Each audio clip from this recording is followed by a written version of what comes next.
everybody, and welcome to The Short Stuff. I'm Josh, and there's Chuck, and Dave C's here with us in spirit. I can feel him. I can feel his presence wrapped around us in a big hug.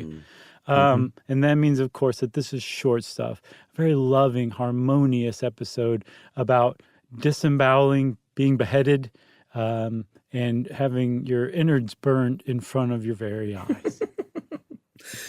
Yes, we're talking about old-timey punishments, and one of the reasons that you hear about things like being drawn and quartered and, all this disgusting stuff taking place is that kings and nobility would do this stuff to really, that was the intent, was to try and say, hey, you don't want this to happen to you, don't do this kind of stuff. They weren't only sadists, they might have been that too, but it was really as a countermeasure to try and keep people from committing crimes.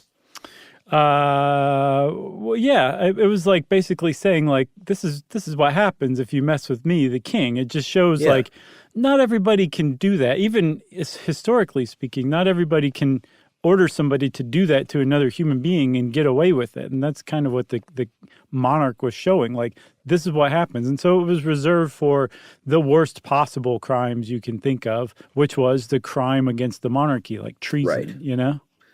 Yeah, and we're specifically talking about being hanged, drawn, and quartered, which is a real thing, but it's just not quite in that order. I don't know why we say it that way. It's kind of weird. Right, and they left out some pretty important parts too, but they were just, it's one of the more lazily named. I almost made up a word, but I said no.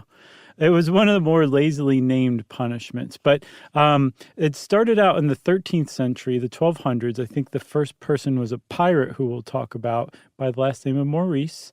And then it went all the way up until the 19th century even. It wasn't until 1870 that it was taken off of the books, where it was finally outlawed in England as a punishment for crime. Yeah, I think we should read here the actual English law text. So here goes. That you be drawn on a hurdle to the place of execution, where you shall be hanged by the neck, easy enough to understand, and being alive, cut down, okay? Your privy members shall be cut off. I think we know what that's all about. Private parts. Like Howard and your Stern. bowels and your bowels taken out and burned before you, your head severed from your body, and your body divided into 4 quarters to be disposed of at the king's pleasure.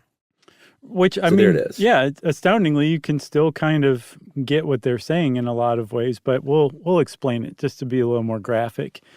So the first part is drawing, right? Where you're put on like a sled, a board, something like that, and you're dragged behind a horse.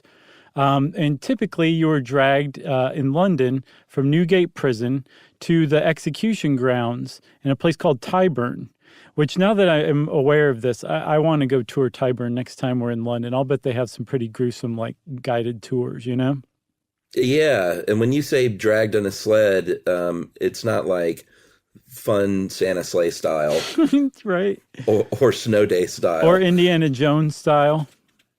No, probably even worse than that. So I think the idea is that part is also painful and humiliating. There are people along this little parade route, like throwing garbage at you. When you finally get there, you're in pretty rough shape, and then they hang you from a rope, but the intent is not to kill you. So they don't like pull the gallows and you drop through the trap door and break your neck. The point is to hang you to where you're choking and you're asphyxiating and you think you're going to die. But then they don't let that happen. Right. They're like, no, we're going to bring you back or cut you down before you can possibly die. So now we've got the drawn part, the hanged part. Now we get to, for my money, the worst part, where your genitalia is cut off. And by the way, we should say this, from what I could tell, this specifically applied to men. And I think because of this part, out of propriety or a sense of propriety, women were burned at the stake instead. So being hanged, drawn, and quartered was specific for men.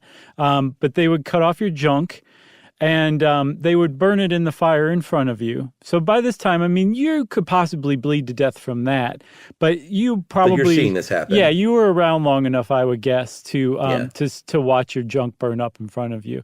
Then after that, step 2 is they would cut you from the groin to the sternum and disembowel you, right?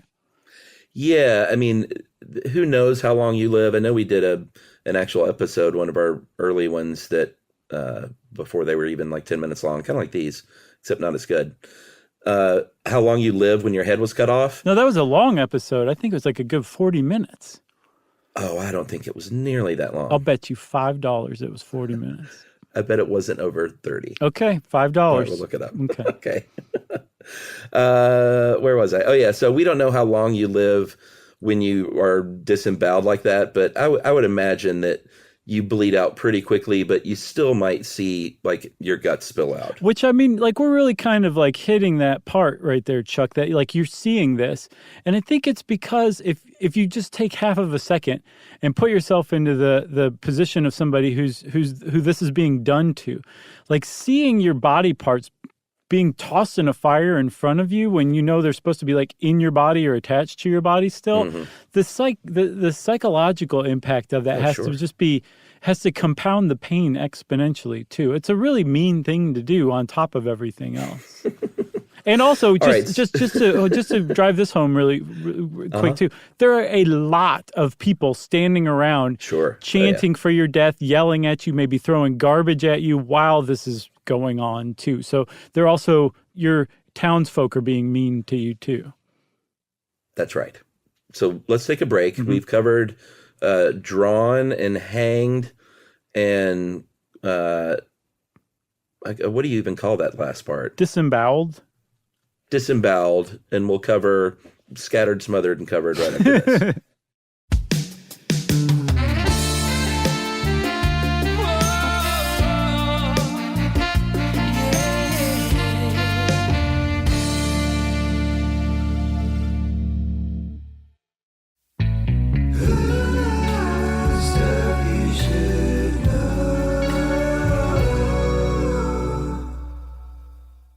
That was beautiful.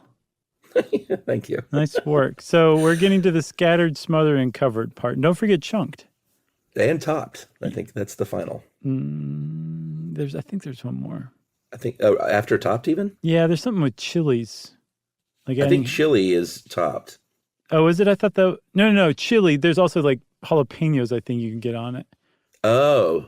So scattered, smothered, covered, chunked, topped, and chilied? I guess. I don't think they call it that, but something. Yeah, that's all the way. And by the way, for those of you who don't live near a Waffle House, I think there may be 10 of you listening. Right. These are ways that you can order your hash browns. Yeah. Yeah. How did you order them?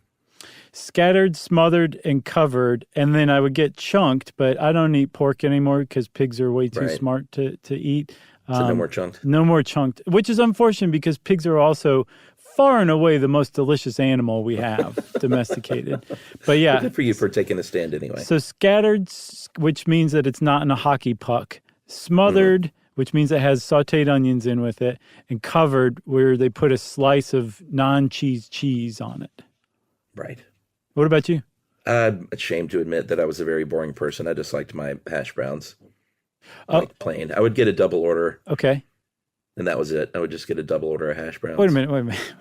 I mean, I wouldn't get them scattered, smothered, or covered. Okay, I understand. But would you put like ketchup on it or something? Salt and pepper. Huh. That's it. Like egg yolk mixed in there or anything? Sure. Okay, all right. Yeah. All right. Okay. Yeah, I mean, I'll mix it up with the eggs and whatever else is on the plate. So you're not like totally insane. No. I would like the driest order of hash browns you've ever made. And but that's the beauty of it. They're never dry, even without that stuff on them. Some parts can get... I've had some dry hash browns. All right. I think we should move on. Sure. All right. So the last step in this process is the quartering.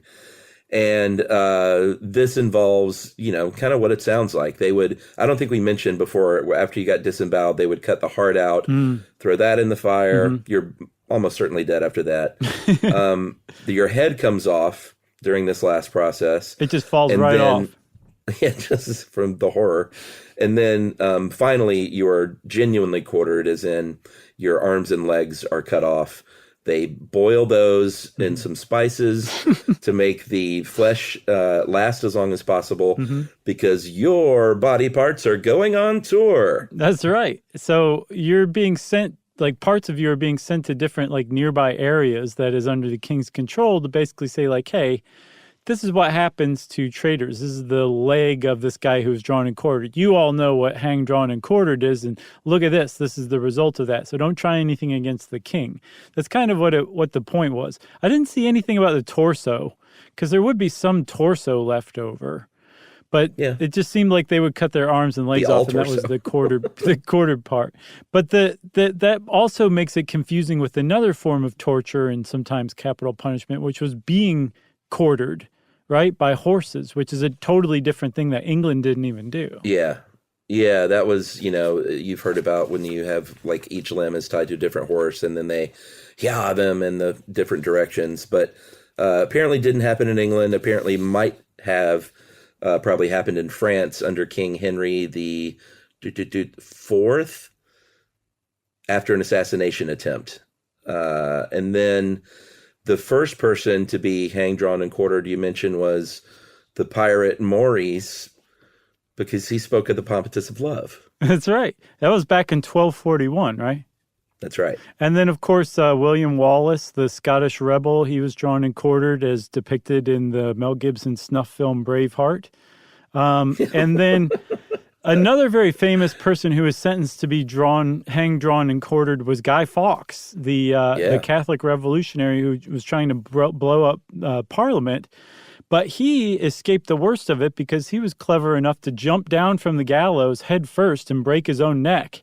So he was already dead when they did the worst of the stuff to him as part of his punishment. Yeah, and eventually things might have turned when a naval clerk named David Tyree was drawn and quartered because he had a lot of press coverage. The rest of this stuff is just, there's not a ton of detail, but the press really came out and wrote about what happened to Tyree, and things seem to have kind of turned after that to a little bit more of a, I don't know if it was just like they figured that it was too cruel to be doing, or if they just decided it's just all takes too much time and it's a little too much. Right. We need to just sort of get on with it kind of thing. It's too extra. Sort of, because there were 5 men convicted in the Cato Street conspiracy in 1820, and they were sentenced to be hanged, drawn, and quartered, but they ended up just hanging them, putting them up there on the gallows and cutting their heads off and saying, can we just call it a day? Yeah, and this guy that the How Stuff Works article interviewed, his name is Richard Clark. He runs the website Capital Punishment UK. He says that part of the reason why this went out of fashion was because, well-to-do Londoners started gentrifying areas around Newgate prison and Tyburn, the public execution grounds. And they're basically like, no, we don't really want you doing this in our backyard. It really tends to bring out the riffraff and the bloodthirsty, and we kind of want them over there. So they just did away with it entirely in 1870.